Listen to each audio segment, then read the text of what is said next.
Hello, thank you for joining us today. We're going to look at another special topic quickly. I remember years ago I was reading G. Campbell Morgan. He's a famous Baptist commentator from years past, and he called the Holy Spirit the other Jesus. Well, that kind of intrigued me. Why would some commentator do that? So today I want to show you the very close relationship in the New Testament between the work of the Son and the work of the Spirit. And I guess I want to start out with John 16, 8 through 14, which I think speaks of the ministry of the Holy Spirit toward a lost world and toward the saved world. And I also want to remind you that the Spirit's task is focused toward setting up the new kingdom. And in this new kingdom, he is not going to put the spotlight on himself. He is going to put the spotlight on Jesus the Son. You can see that in John 16, verses 13 through 15. So now, I don't know if you heard about all the hair-poo-in theology about who sent the Spirit. So I was just going to quickly show you how the Bible tends to talk about this stuff in not a real technical way, but simply in a way of informing us. Jesus asked the Father, and he sends the Spirit. Number one, Jesus sends the Spirit. John 14, 16, several others. The Father sends the Spirit. John 14, 26. Both the Father and the Son send the Spirit. Luke 24, 49. So I guess I'm trying to say to you that we're talking about an interflow between the persons of the Trinity, and we can't be too Westernly specific on all the details. I put together a number of things where the Holy Spirit and Jesus go by the same title or do the same work. It's kind of a longer list, about 6 things, so kind of hang with me. Both are sent from the Father. The Son, Galatians 4:4. The Spirit, Galatians 4:6. Very close, one unified context.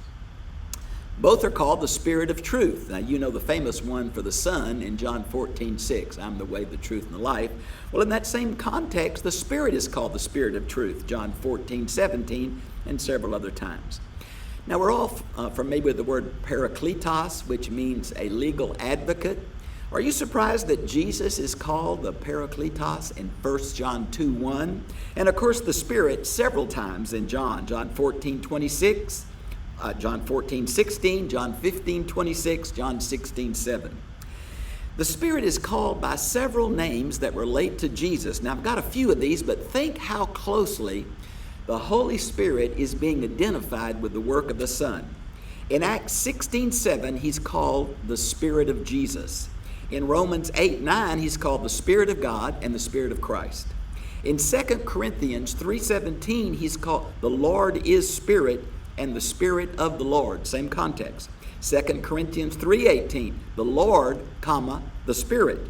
And then in Galatians 4, the Spirit of his Son. Philippians 1:19, the Spirit of Jesus Christ. And then 1 Peter 1:11, the Spirit of Christ. Now, do you see how the Spirit's work is identified with the ministry of the Son? I want to say again, the Holy Spirit does not put a spotlight on himself, but he'll bring to mind the words of Jesus. He's going to remind us of the gospel. When it says lead us into all truth, it's not truth about astrophysics or geometry, it's truth about the gospel. Sometimes when I ask evangelicals, what part of the Trinity indwells the believer? Most people would go to Romans 8 and say the Spirit indwells believer. And that's certainly true.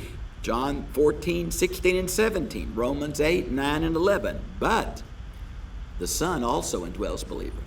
Two of many is the Great Commission, right? And lo, I myself am with you always, even to the end of the age. How about Colossians 1:27? Christ in you, the hope of glory.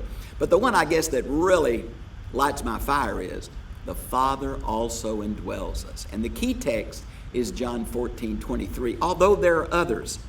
Now, both the Spirit and the Son are depicted as holy. Now, of course, that's a category for God the Father in the Old Testament, and here it applies to the Spirit in Matthew 1:18 and to the Son in Luke 1:24.